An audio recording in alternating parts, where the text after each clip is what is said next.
माँ, तुम्हें अमेरिका ले जाऊंगा।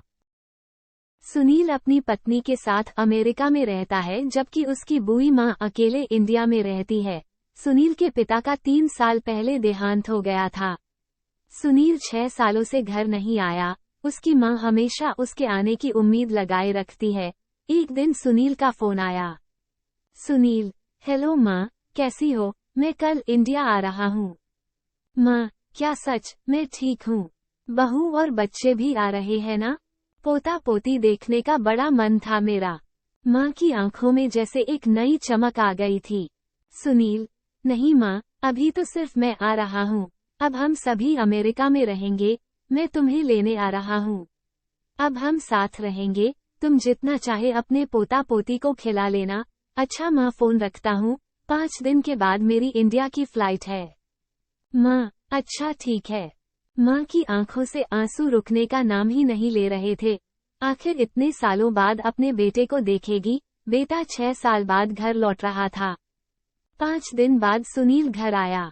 माँ ने बहुत प्यार किया अपने बेटे को। एयरपोर्ट पर सुनील ने माँ को एक कुर्सी पर बैठा दिया और कहा कि थोड़ी देर में टिकट और फ्लाइट के बारे में पूछ कर आता है।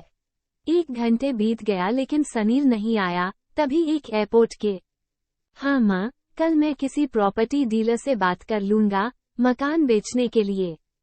माँ: बेटा, मकान क्यों बेचना है? ये तुम्हारे पापा ने बहुत प्यार से बनवाया था। यहीं पर तुम्हारा बचपन बीता है। बहुत यादें हैं इस मकान। सुनील: माँ, जब हम सब अमेरिका चले जाएंगे तो मकान का क्या करेंगे? इसका ख्याल कौन रखेगा? ये तो बेचना ही पड़ेगा। बेटे की खुशी में ही माँ की खुशी थी, इसलिए मान गई। बेटे ने मकान अच्छी कीमत पर बेच दिया और अब सब कीमती सामान लेकर 2 दिन बाद अमेरिका जाने के लिए माँ बेटा एयरपोर्ट पहुँच गए।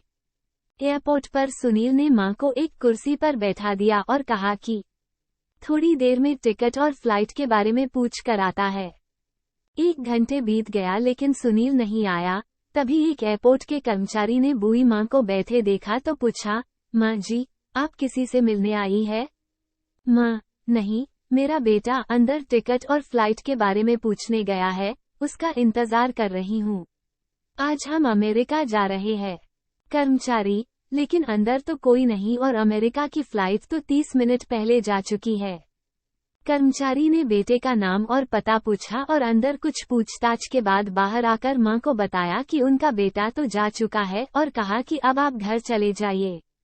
इतना सुनते ही माँ की आंखों से आंसू बहने लगे। किसी तरह माँ अपने बेचे हुए घर के पते पर पहुंची और रात को वहीं सो गई। जिस नए मालिक को वो घर बेचा था, सुबह वो आया और बुई माँ ने रोते हुए उसे अपना दुखड़ा सुनाया। मकान मालिक का दिल पसीज गया और उसने बुई माँ को एक कमरा किराए पर दे दिया।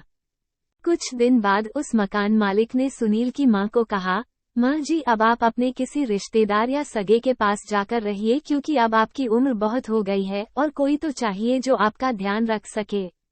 बूढ़ी माँ ने कहा, शायद मेरा बेटा अपनी माँ के बारे में सोचकर वापस आ जाए, तब उसका भी तो ध्यान रखना पड़ेगा।